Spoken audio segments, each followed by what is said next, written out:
Morning दोस्तों, आज class में आपका स्वागत है। हमने जो नंबर सिस्टम वाला टॉपिक स्टार्ट किया था दोस्तों, उसके अनुसार हम कंटिन्यू एक के बाद एक दूसरा वीडियो लेकर हम आपके सामने आ रहे हैं। नंबर सिस्टम जो टॉपिक चल रहा था हमारा, कौन सा चल रहा था दोस्तों? नंबर सिस्टम जो हमारा टॉपिक चल रहा था, अर्थात संख्या पद्धति के बारे में हम देख रहे हैं। किस प्रकार के क्वेश्चन आपके बनते थे संख्या पद्धति।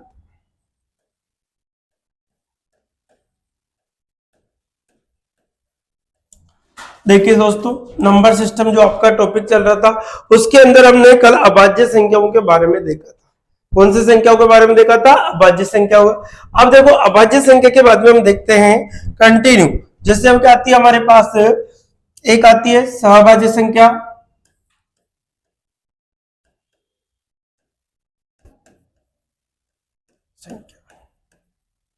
को प्राइम नंबर। क्या होती है सहभाज्य संख्या? ऐसी संख्या जिसका एचसीएफ कितना होता है दोस्तों? एक हो। ऐसी संख्या जिसका एचसीएफ हाईएस्ट कॉमन फैक्टर एक हो, जिसका एचसीएफ कितना हो? एक हो।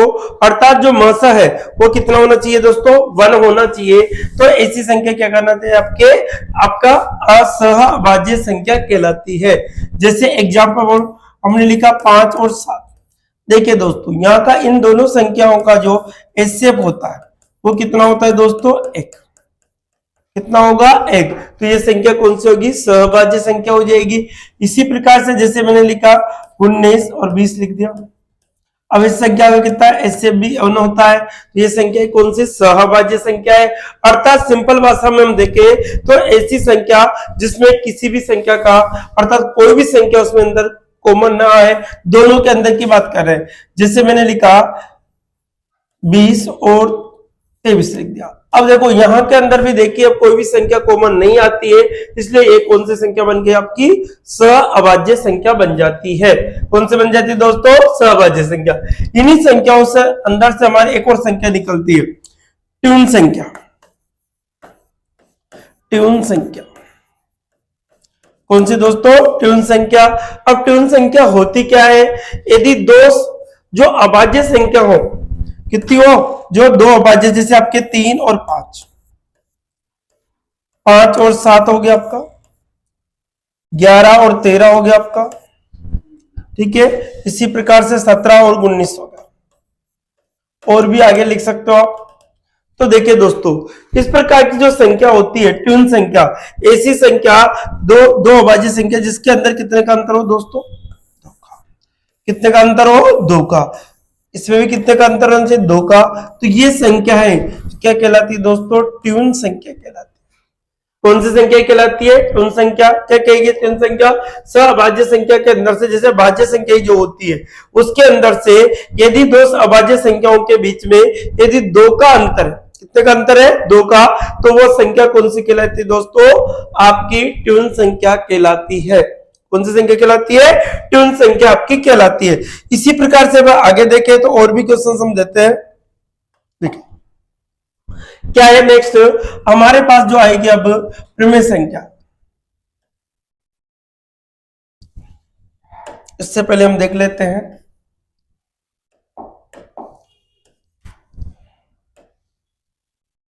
भाज्य संख्या।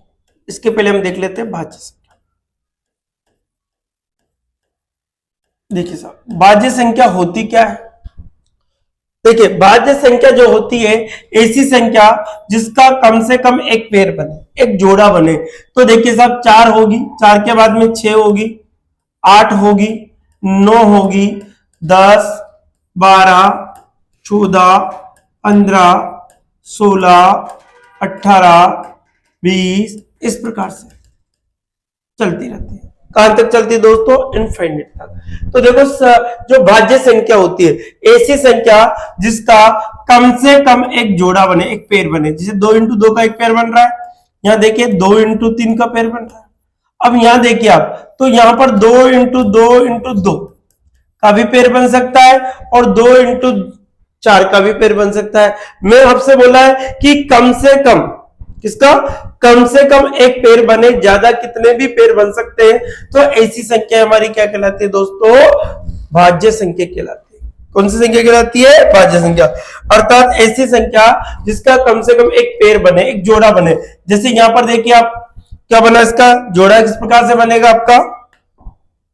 जैसे हमारे पास एक क्वेश्चन आ गया कि 3 × 5 का जोड़ा हो गए, तो ये संख्या भी कौन सी हो गई दोस्तों? हमारे पास भाज्य संख्या हो गई। कौन सी संख्या हो गई? भाज्य संख्या। भाज्य संख्या के अंदर दोस्तों क्या होता है कि सम संख्या और विषम संख्या दोनों ही आती है। सम संख्या भी आती है और कौन सी आती है दोस्तों? विषम संख्या भी आती है। तो ये कौन सी संख्या कहलाती है? हमारी भाज्य संख्या कहलाती है। कौन सी संख्या कहलाएगी? भाज्य संख्या। इसी प्रकार से अगर हम आगे देखें इन संख्याओं को अकॉर्डिंग, तो देखिए दो, अब देखो सबसे छोटी जो भाज्य संख्या होती है, देखिए साहब, सबसे छोटी भाज्य संख्या, सबसे छोटी भाज्य संख्या क्या होगी दोस्तों? हमारे पास आंसर क्या होगा? 4। कितना होता है? 4 होगा। जिससे हमसे सबसे छोटी विषम भाज्य,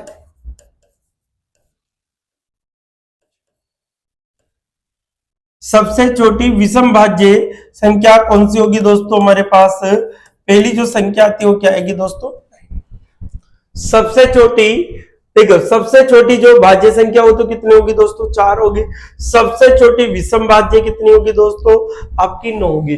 पहली जो संख्या आती है हमारे पास, देखिए साहब, वह 9 विषम संख्या है, जो कि क्या है? भाज्य है। जो कि क्या है दोस्तों? भाज्य है। वो कौन सी संख्या हमारे पास? 9। कौन से दोस्तों? 9।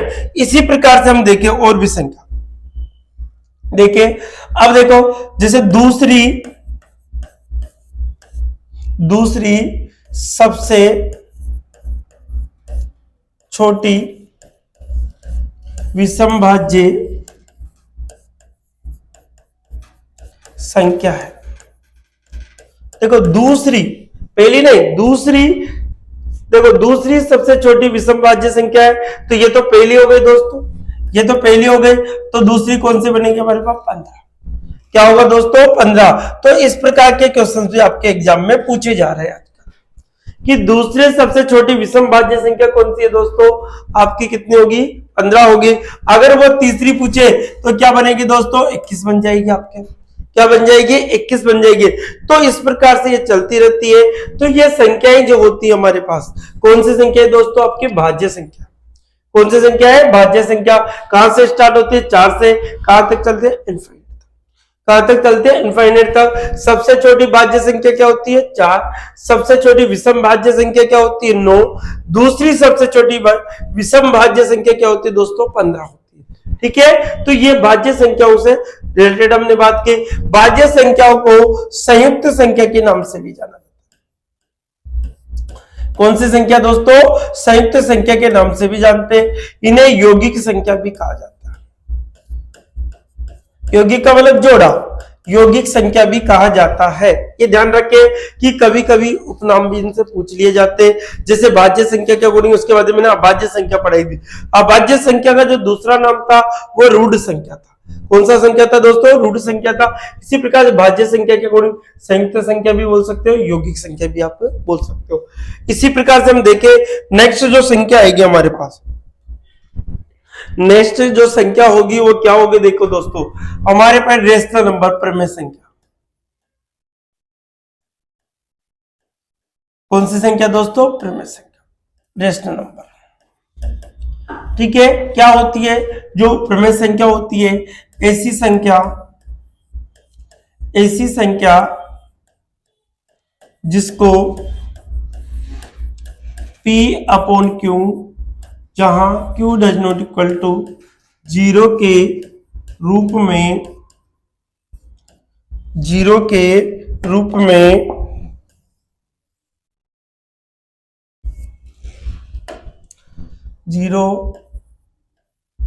रूप में लिखा जाता है, में लिखा जाता है। ठीक है, ऐसी संख्या जिसको P अपॉन Q, जहां Q does not equal to 0 के रूप में लिखा जाता है, वह संख्या प्रमेय संख्या कहलाती है।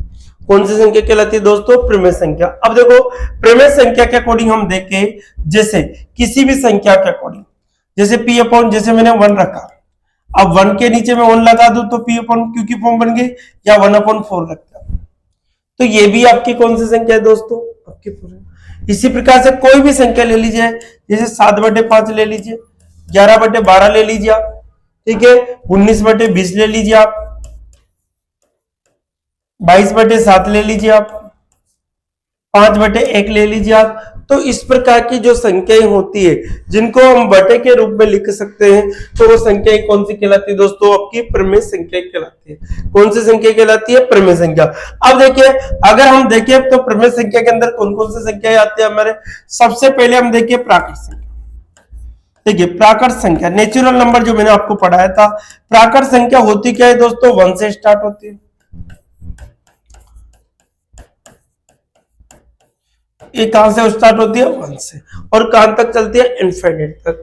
इसी प्रकार प्राकृत संख्या के बाद में आती है हमारे पास, एक तो है प्राकृत संख्या, दूसरी कौन सी? जैसे पूर्ण संख्या।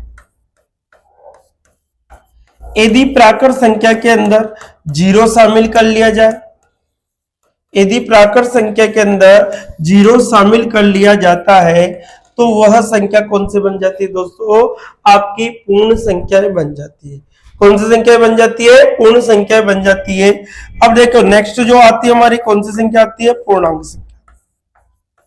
कौन सी आती है दोस्तों? पूर्णांक संख्या। देखिए साहब, पूर्णांक संख्या मैंने आपको बताई थी कि ये धनात्मक भी होती है और ये ऋणात्मक भी होती है। ये धनात्मक भी होती है और ये दोस्तों क्या होती है? ऋणात्मक। तो ये ऋणात्मक और धनात्मक वाली जो संख्या है वो क्या होगा दोस्तों? इसमें पूर्णांक संख्या कहलाती है। अब देखो ये तो ऋणात्मक समपूर्णांक संख्या है, ये तो कौन सी है? ऋणात्मक। ये कौन सी है? धनात्मक पूर्णांक। तो ये जितनी भी आपकी पूर्णांक संख्या है वो सभी क्या होती है दोस्तों? प्रमेय संख्या होती है। इसी प्रकार से हमने इसमें पढ़ा था फिर सम संख्या। क्या पढ़ा है दोस्तों? सम संख्या। तो सम संख्या क्या होती है दोस्तों? 2, 4, 6, 8, 10, 12, 14, इस प्रकार से कहां तक चलता है? इनफाइनाइट। ठीक है, इसी प्रकार से हम देखें, हमारे पास आती है विषम संख्या। कौन सी संख्या? विषम। 1, 3, 5, 7, ठीक है, 9, 11, 13, 17, इस प्रकार से 15 है। ठीक है, इस प्रकार से चलती है आपके। देखिए साहब, इसमें क्या है? 15 भी आएगा आपका, 15 है, 17, कहां तक चलेंगे? इनफाइनाइट। कहां तक चलेंगे? इनफाइनाइट तक चलेंगे। तो ये कौन सी संख्या बन जाती है दोस्तों? विषम संख्या आपकी। तो विषम संख्या भी क्या होती है दोस्तों? आपकी प्रमेय संख्या। कौन सी संख्या होती है? प्रमेय संख्या। इसी प्रकार से मैंने आपको बताया था, एक तो अभाज्य संख्या, रूट नंबर, अभाज्य संख्या। अभाज्य संख्या क्या होती है? ऐसी संख्या जिसके केवल 2 गुणनखंड हो। कितने गुणनखंड हो? 2 गुणनखंड, 2 फैक्टर हो, तो कौन सी संख्या कहलाती है? अभाज्य संख्या। क्या होती है दोस्तों? 2, 3, 5, 7, ठीक है, 11, 13, 17, 19, 23, इसके बाद में 29, इस प्रकार से कहां तक चलती है? इनफाइनाइट तक। कहां तक चलती है दोस्तों? इनफाइनाइट तक। तो हमने सभी से क्या निष्कर्ष निकाला कि ये जितनी भी संख्या मैंने आपके साथ, ये जितनी भी मैंने संख्या लिखी, सभी को मैं P/Q की फॉर्म में लिख सकता हूं। सभी संख्याओं को मैं P/Q की फॉर्म में लिख सकता हूं। इसलिए हम कह सकते हैं कि सभी संख्याएं, जितनी भी हमने रियल नंबर होती है, जो वास्तविक संख्याएं होती है, वो सभी संख्याएं क्या होती है दोस्तों? प्रमेय संख्याएं होती है। कौन सी संख्या होती है? प्रमेय संख्या। हम देखो यहाँ पर किसी भी संख्या 1 का भाग देने पर P/Q की फॉर्म बन जाती है, तो इसलिए ये कौन सी संख्या होती है हमारी? कौन सी होती है? प्रमेय संख्या होगी। तो हम कह सकते हैं कि प्राकृत संख्या भी क्या होती है दोस्तों? प्रमेय संख्या होती है। पूर्ण संख्या भी क्या होती है? प्रमेय संख्या होती है। पूर्णांक संख्या भी क्या होती है? प्रमेय संख्या। सम संख्या, विषम संख्या, अभाज्य संख्या, ये सभी संख्याएं क्या होती है दोस्तों? आपकी प्रमेय संख्याएं होती है, जिन्हें P/Q के रूप में आप लिख सकते हो। और देखिए, जैसे यहां पर एक शब्द आ रहा है साहब, P/Q, जैसे देखो 0/1 लिखा, ठीक है, 0/, क्या लिखा 1, तो ये क्या मिलेगा दोस्तों, 0 ही मिलेगा। तो हम कह सकते हैं कि 0 भी एक क्या है दोस्तों, प्रमेय संख्या है। 0 भी एक क्या है, प्रमेय संख्या है। लेकिन यदि हम ऐसा लिख दे इसको नीचे 0, तो ये क्या बन जाता है दोस्तों, इनफाइनिट बन जाता है। क्या बन जाता है, इनफाइनिट, जो कि असंभव है। इसलिए हमने क्या लिखा है यहाँ पर कि नीचे 0 कभी भी नहीं आना चाहिए। नीचे यदि 0 आ जाता है तो वो इनफाइनाइट बन जाता है, और इनफाइनाइट बनने के कारण वो अपरिभाषित हो जाती है। इसलिए कहा जाता है कि 0/1 है तो हम कहेंगे ये प्रमेय संख्या है, लेकिन ये इनफाइनाइट है, तो इनफाइनाइट के कारण ये संख्या प्रमेय संख्या नहीं होगी। तो हम 0 को तो क्या मान सकते हैं दोस्तों, प्रमेय संख्या मान सकते हैं। 1 हो गया, 2 हो गया, बटे वाली जितनी भी संख्या है सभी क्या होती है, आपकी प्रमेय संख्याएं होती है। कौन सी संख्या होती है दोस्तों, प्रमेय संख्या होती है। अब देखिए दूसरी हमारे पास आती है एक और संख्या, लास्ट हमारे पास जो संख्या बची हुई है वो आती है अप्रमेय संख्या, इन रेशनल नंबर। इन रेशनल नंबर, अप्रमेय संख्या। तो अप्रमेय संख्या होती क्या है, देखिए साहब, ऐसी संख्या जिसको P/Q, जहां Q does not equal to 0 के रूप में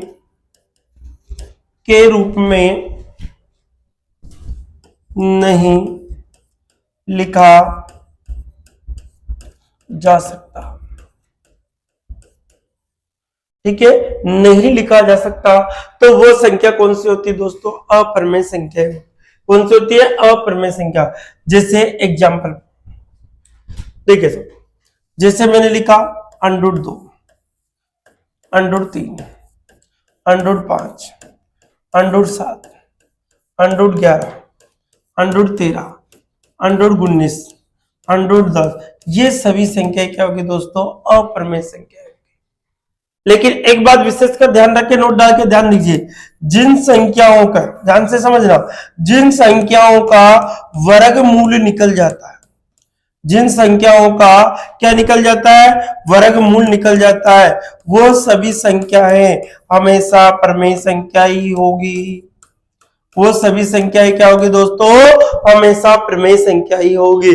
जिन संख्याओं का क्या निकल जाए, वर्गमूल, इसका वर्गमूल 1 होगा, इसका 2 होगा, इसका 3 होगा, इसका 4 होगा, इसका 5 होगा, इसका 6 होगा, इसका, तो हम क्या याद रखेंगे कि जिन संख्याओं का वर्गमूल निकल जाता है वो सभी संख्याएं क्या होती है दोस्तों, प्रमेय संख्याएं होती है।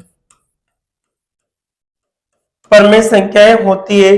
जिन संख्याओं का वर्गमूल निकल जाता है वो सभी संख्याएं क्या होती है दोस्तों, प्रमेय संख्या।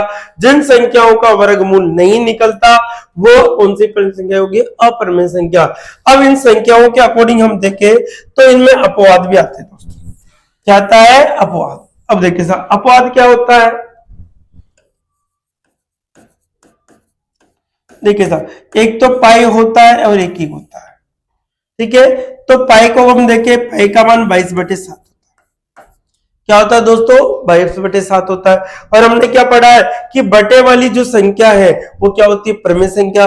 लेकिन अब ध्यान रखिए आप, यदि आपसे एग्जामिनेशन क्या पूछे आपसे, यदि वो सिंबल पूछता है आपसे, अगर आपसे पूछता है कि ये कौन सी संख्या है तो आपको अप्रमेय देनी है। अगर वो आपसे पूछता है कि 22/7 क्या है तो प्रमेय होगी दोस्तों। तो ध्यान रखें इससे कि इसी प्रकार ई का मान तो हमेशा प्रमेय होगा, लेकिन ई सिंबल है तो अप्रमेय होगी। तो जो देखो संकेत वाली जो संख्या है, जो सिंबल वाली जो संख्या है वो तो क्या होती है, अप्रमेय संख्याएं होती है। कौन सी संख्या होती है, अप्रमेय संख्याएं होती है। कौन सी संख्या होती है, अप्रमेय संख्या। ई वाली जो है वो भी अप्रमेय संख्या है, लेकिन इनके मान जो होते हैं वो क्या होता है दोस्तों, प्रमेय संख्या। कौन सी संख्या होती है, प्रमेय संख्या होती है। मान तो हमेशा प्रमेय संख्या होगा और सिंबल हमेशा क्या होगा, अप्रमेय संख्या होगा। जैसे हम पाई के बारे में देखें तो क्या बनता है, देखो पाई के बारे में, ये पाई होता है दोस्तों, पाई का मान होता है 22/7, पाई का मान होता है 3.14, और देखिए, और पाई का मान होता है 3.141। इस प्रकार से और इनफाइनाइट तक चल सकते हैं। तो देखिए दोस्तों, अगर एग्जाम में ये शब्द आए तो हम बोलेंगे अप्रमेय, अगर ये आए तो बोलेंगे प्रमेय, और ये आए तब भी क्या बोलेंगे दोस्तों, प्रमेय संख्या। लेकिन ध्यान रखिए, ये भी प्रमेय बोलेंगे, लेकिन ये 3.14 का अगर ये आता है अशांत है, अगर शांत है, ये संख्याएं शांत है तो प्रमेय में चली जाएगी, अगर ये अशांत है तो ये क्या हो जाएगी दोस्तों, अपरिमेय संख्या हो जाएगी। कौन सी संख्या हो जाएगी, अपरिमेय संख्याएं हो जाएगी। तो देखिए, पाई को एक सिंबल है तो अपरिमेय, मान है तो प्रमेय, ये वैल्यू है तो प्रमेय, अनंत लग रहा है तो अप्रमेय। तो ध्यान रखें, ये अशांत हो जाती है, वो अशांत वाली जो संख्या है वो अप्रमेय होगी। अशांत भी दो प्रकार की होती है, आवर्ती अशांत और अनावर्ती अशांत। तो दोस्तों ये अनावर्ती अशांत है। कौन सी है, अनावर्ती, अर्थात जिसकी दशमलव के बाद में कोई रिपीटेशन नहीं होता है, वो अनावर्ती अशांत कहलाती है। वो अनावर्ती अशांत जो संख्याएं होती है वो हमेशा अप्रमेय होती है। आवर्ती जो शांत संख्या होती है, अशांत संख्या होती है, आवर्ती जो शांत संख्या होती है वो प्रमेय होगी। क्या होगी दोस्तों, प्रमेय। इसी प्रकार से अगर हम और देखें तो और इसके अकॉर्डिंग हम समझते हैं। देखिए साहब, अगर हम इसके अकॉर्डिंग और देखें तो क्या होगा, देखो साहब, और बता देता हूं मैं थोड़ा सा इसके बारे में आपको। देखिए, जैसे हमारे पास मैंने क्या बोला आपको कि आवर्ती और अनावर्ती। देखिए रिपीटेशन, जैसे मैंने लिखा कि 10/3 है, अब यहां पर 3 का भाग देंगे तो इस प्रकार इनफाइनाइट तक चलेगा। और देखिए साहब, ये आवर्ती है, कौन से, रिपीटेशन आवर्ती, तो 3.3 के ऊपर क्या लग जाएगा, बार, और बार वाली जो संख्या होती है वो क्या होगी दोस्तों, प्रमेय संख्या। क्या होगी दोस्तों, प्रमेय संख्या होगा। तो मैंने बोला है कि अशांत दो प्रकार की संख्याएं होती है, एक तो आवर्ती होती है, एक अनावर्ती होती है। तो ये क्या लिखा दोस्तों मैंने, आवर्ती। तो आवर्ती जो संख्या है वो रिपीटेशन वाली संख्या है, अगर वो एक सेम संख्या रिपीट हो रही है तो जितनी संख्या रिपीट होगी उन संख्याओं पर क्या लग जाता है दोस्तों, बार लग जाता है, और बार वाली जो संख्या कौन सी बन जाती है, प्रमेय संख्या बन जाती है। जैसे हमने लिखा 0.49863 ऐसे कुछ मान लीजिए। अब देखो, ये दशमलव के बाद में अलग अलग संख्या रिपीट हो रही है, क्या हो रही है, जैसे मैंने यहाँ 9 लिख दिया, 9 पॉइंट, इस प्रकार से संख्या अलग अलग रिपीट हो रही है। तो देखो ये अनावर्ती है, क्या है दोस्तों, अनावर्ती। और अनावर्ती अशांत है, अनावर्ती भी कौन सी, अशांत है, इसके कारण ये अप्रमेय संख्या होगी। कौन सी होगी दोस्तों, अप्रमेय संख्या होगी। कौन सी संख्या होगी, ये अप्रमेय संख्या होगी। तो इस प्रकार से जो क्वेश्चन बनते हैं कि आवर्ती अशांत है तो प्रमेय में चली जाएगी, अनावर्ती अशांत है तो अप्रमेय में चली।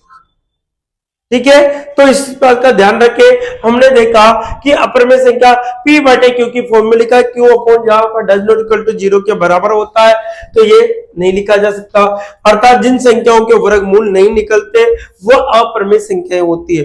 वो क्या होती है, अप्रमेय संख्याएं होती है। और जिन संख्याओं के वर्गमूल निकल जाते हैं वो कौन सी होती है दोस्तों, प्रमेय संख्याएं होती है। कौन सी होती है, प्रमेय संख्या।